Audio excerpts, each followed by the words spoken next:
नमस्कार, आप सभी का स्वागत है। जीतन राम मांझी केंद्रीय मंत्री और हम पार्टी के सर्वे सर्वा सबसे बड़े नेता, वो इस तरह से लगातार बयानबाजी कर रहे हैं जिससे सियासत के गलियारों में लगातार इस बात को लेकर चर्चाएं अब गर्म हैं कि क्या जीतन राम मांझी चिराग पासवान से खफा हैं। क्या जीतन राम मांझी जो हैं वो अपने हर बयान में चिराग पासवान को ही निशाना बनाएंगे, क्योंकि लगातार चिराग पासवान के ऊपर हमलावर हैं। कुछ दिनों पहले जब भरत तिवारी के घर पे चिराग पासवान पहुंचे थे तो जीतन राम मांझी ने कहा था कि क्या जैसा चिराग पासवान कहते हैं, जो चिराग पासवान करते हैं, क्या हम भी वैसा करें। बल्कि उन्होंने यहाँ कहा कि मेरा स्टैंड बड़ा क्लियर है कि भरत तिवारी मामले में पुलिस ने जो किया वो एकदम ठीक किया, सुरक्षा के लिहाज से किया, क्योंकि अगर पुलिस गोली नहीं मारती तो भरत तिवारी जो है उनको गोली मार देते। लेकिन अब इसके बाद भी जीतन राम मांझी ने चिराग पासवान को लेकर बड़ा बयान दिया है। हालांकि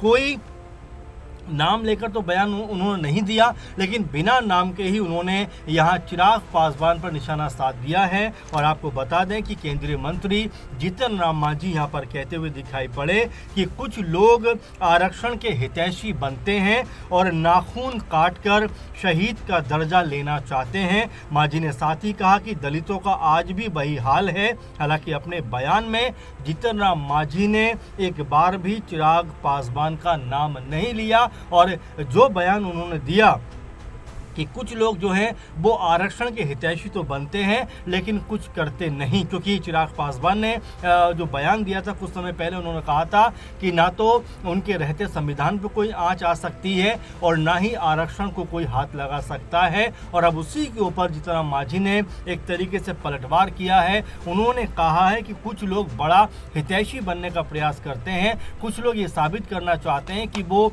आरक्षण के समर्थन में, पक्ष में पूरी तरीके से खड़े हुए हैं, लेकिन जब करने की बारी आती है तो वो कहीं भी नजर नहीं आते। इतना ही नहीं, बल्कि जीतन राम मांझी ने तो यहाँ तक कह दिया कि उन्हें विधानसभा सीट के नाम पर सिर्फ झुंझुना पकड़ा दिया गया और सरकार के खिलाफ बोलने वालों को उनसे ज़्यादा सीटें दे दी, क्योंकि चिराग पासवान ने कई दफ़ा ऐसा लगा जब उनका जो स्टैंड है वो सरकार के खिलाफ, यानी कि ऐसा लगा कि जो वो बातें कह रहे हैं वो बीजेपी की जो आइडियोलॉजी है, जो विचारधारा है, उसके खिलाफ कहते हुए नजर आए थे। और उसी बात को मद्देनजर रखते हुए जीतन राम मांझी यहाँ पर कहते हैं कि जो उनको सीटें चाहिए थी तो उन्हें नहीं मिली और उन्हें सिर्फ झुंझुना पकड़ा दिया गया। लेकिन कुछ लोग ऐसे थे जो सरकार के खिलाफ भी बोलकर ज़्यादा सीटें ले गए। आपको बता दें कि मांझी ने सीधे तौर पर चिराग पासवान पर यहाँ निशाना साधा है कि वो सरकार के खिलाफ बोलते हैं, इसके बावजूद भी अधिक सीटें उनको मिल जाती हैं और आरक्षण के लिए बोलते हैं, कहीं दिखाई नहीं पड़ते। तो ये लगातार मांझी की जो बयानबाजी है ये चिराग पासवान के लिए कहीं ना कहीं परेशानी का सबब भी है। और लगातार जो बयानबाजी हो रही है उससे ऐसा भी लगता है कि क्या एनडीए गठबंधन के अंदर कहीं आपस में कोई बड़ी फूट तो नहीं पड़ रही, क्या जो दल हैं उनका जो आपस में मतभेद कहीं सरकार के लिए खतरा पैदा होता हुआ ना नजर आ जाए। क्योंकि जो चिराग पासवान, जेडीयू और तमाम दलों का रुख जो भरत तिवारी एनकाउंटर पर अलग है, लेकिन वहीं जीतन राम मांझी का रुख जो है वो एकदम से अलग दिखाई पड़ता है और वो पुलिस महकमे के साथ इस पूरे के पूरे मामले पर खड़े हुए दिखाई पड़ते हैं। आपको बता दें कि मांझी ने इसके साथ ही एक और बड़ा बयान दिया। उन्होंने नगीना सीट उत्तर प्रदेश से सांसद चंद्रशेखर आज़ाद की भी जमकर यहाँ पर तारीफ कर दी। उनके बारे में यहाँ पर खूब सारी जो है तारीफों के पुल यहाँ पर बांध दिए। उन्होंने कहा कि आज संसद के अंदर दलित के बारे में कोई नहीं बोलता, सिर्फ चंद्रशेखर आज़ाद दलितों के बारे में बात करते हैं। और इस तरह से उन्होंने कहीं ना कहीं आज़ाद के बारे में बात कर कर एक बार फिर ये जो है बताने का प्रयास किया है कि अगर दलितों के नेता कोई सही मायने में हैं तो वो चंद्रशेखर आज़ाद हैं। क्योंकि चिराग पासवान उत्तर प्रदेश में भी चुनाव लड़ने के लिए आ रहे हैं। हाल ही में लखनऊ में उनकी बड़ी बैठक भी हुई है। उसके बाद में वो दलितों को लेकर बयानबाजी कर रहे हैं कि उनको उनका हक वो दिलाना चाहते हैं। और इसी बयानबाजी के बीच में चिराग पासवान के इस बयान के बाद में जीतन राम मांझी क्या कहते हैं, वो ये कहते हैं कि आज यानी कि संसद के अंदर आज दलितों के बारे में अगर कोई आवाज़ बुलंद होती है तो वो महज एक सांसद की बुलंद होती है और उनका नाम है चंद्रशेखर आज़ाद। यानी आज़ाद के बारे में यहाँ पर खुलकर जीतन राम मांझी अपना जो पक्ष रखते हुए नजर आते हैं और ये कहते हुए नजर आते हैं कि उनसे बेहतर लीडर दलितों को लीड करने वाला दूसरा उनकी नज़र में कोई नहीं है, बल्कि वो तो अपने बेटे संतोष सुमन को भी सलाह देते हैं कि मेरा बेटा जो है मुद्दों की राजनीति नहीं कर रहा है, मुद्दों की राजनीति बहुत ज़रूरी है, अगर इस पर काम होगा तो हमारी पार्टी शीर्ष पर पहुंच जाएगी। मांझी ने दलितों को लेकर कहा कि जाति बंधन अगर नहीं टूट रहा है तो हिंदुओं को बौद्धिस्ट हो जाना चाहिए।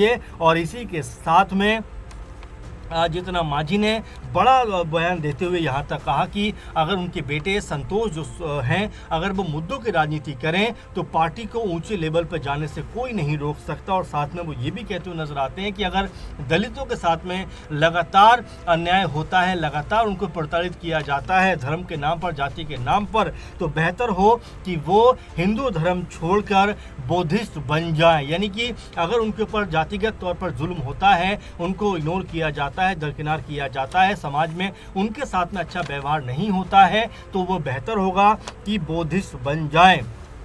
यानी एक ही कह सकते हैं बयान में जीतन राम मांझी ने कई तरह की बातों को रखा है और आखिर में उन्होंने कहा कि सम्राट चौधरी को लेकर जिस तरह से अब यहाँ पर जीतन राम मांझी ने अपना पक्ष रखा है, वो कहते हैं कि सम्राट चौधरी जो हैं किसी की आंख का कांटा बने हुए हैं। अब ये बड़ा सवाल बन जाता है कि आखिर वो किसकी आंख का कांटा बने हुए हैं? क्या गठबंधन के अंदर ही वो बात करना चाहते हैं? क्या चिराग पासवान की तरफ उनकी जो है ये जो इशारा है उनकी तरफ ही दिखाई पड़ता है? क्या जो है जेडीयू की तरफ उनका इशारा दिखाई पड़ता है? क्योंकि उन्होंने सम्राट चौधरी का पक्ष पहले भी लिया, जब पुलिस कार्रवाई हुई भरत तिवारी मामले पर तब भी उन्होंने सरकार का पक्ष लिया और यहाँ पर भी वो कहते हुए दिखाई पड़ते हैं कि मुख्यमंत्री सम्राट चौधरी जो हैं वो किसी की आँख का कांटा बने हुए हैं। अब बड़ा सवाल ये बन जाता है कि आखिर जो सम्राट चौधरी हैं ये किसकी आंख का कांटा बने हुए हैं? क्या सत्ता पक्ष के लोग ही उनसे नाखुश दिखाई पड़ते हैं? क्योंकि कई बीजेपी के नेताओं ने भरत तिवारी एनकाउंटर पर सवाल उठाए, जेडीयू के नेताओं ने सवाल उठाए, वहीं चिराग पासवान ने सवाल उठाए, तो जाहिर है कि उनका इशारा जो है वो कहीं ना कहीं इन्हीं नेताओं की तरफ है, इन्हीं दलों की तरफ दिखाई पड़ता है। लेकिन मोटे मोटे तौर पर देखा जाए तो जीतन राम मांझी ने जिस तरह से चिराग पासवान पर हमला किया, आज़ाद की तारीफ की और दलितों को लेकर जो बयान उन्होंने दिया, उससे ऐसा लगता है कि वो अब चिराग पासवान की राजनीति से तो कतई खुश नहीं है, इसीलिए लगातार उनके ऊपर निशाना साध रहे हैं। दलितों की राजनीति करने की बात करने वाले आज़ाद के लिए वो कहते हैं कि वो एक मजबूत वक्ता हैं जो दलितों की आवाज़ संसद के अंदर उठाते हैं। उनके अलावा कोई भी नेता ऐसा नहीं है जो दलितों के मुद्दे पर इतना मुखर होकर बोलता हुआ दिखाई पड़ता हो। यहाँ तक कि वो अपने बेटे के लिए भी ये बात कहते हैं कि उनको भी मुद्दों की राजनीति करना चाहिए, इससे पार्टी जो है वो आगे बढ़ती हुई दिखाई पड़ेगी। फिलहाल चिराग पासवान को लेकर मांझी ने जिस तरह से इनडायरेक्ट वे में निशाना साधा है, इनडायरेक्ट वे में उनके ऊपर हमला किया है कि कुछ लोग जो सरकार के खिलाफ भी बोलते हैं उनको जो है ज़्यादा सीटें दे दी जाती हैं, लेकिन हमारे हाथों में सिर्फ झुंझुना पकड़ा दिया जाता है, तो कहीं ना कहीं दर्द जो जीतन राम मांझी का यहाँ पर वो झलकता हुआ दिखाई पड़ा है। और इसके साथ ही उन्होंने सम्राट चौधरी का भी पक्ष लिया है। ये कहा है कि कुछ लोग उनको खटक रहे हैं, कुछ लोग जो हैं वो नहीं चाहते कि सम्राट चौधरी जो हैं वो मुख्यमंत्री के पद पर रहें, और ये कहते हुए नजर आए कि सम्राट चौधरी किसी की आंख का कांटा बने हुए हैं। अब लोग कौन से हैं ये तो जीतन राम मांझी बता पाएंगे, लेकिन फिलहाल ये कहा जा सकता है कि जिस तरह से उन्होंने आज़ाद का समर्थन किया है और चिराग पासवान को घेरा है, तो बिल्कुल स्पष्ट हो जाता है कि वो एक तरीके से चिराग पासवान की राजनीति से ज़रा भी खुश नहीं है। और वहीं आज़ाद को लेकर वो तारीफ कर रहे हैं कि वो जो है दलितों के मुद्दे संसद में उठाते हुए दिखाई पड़ते हैं। इस पूरे मामले को लेकर आपका क्या कहना है, आपका क्या सोचना है, कमेंट जरूर करिए। फिलहाल के प्रोग्राम में बस इतना ही। आप लगातार जुड़े रहें। नमस्कार।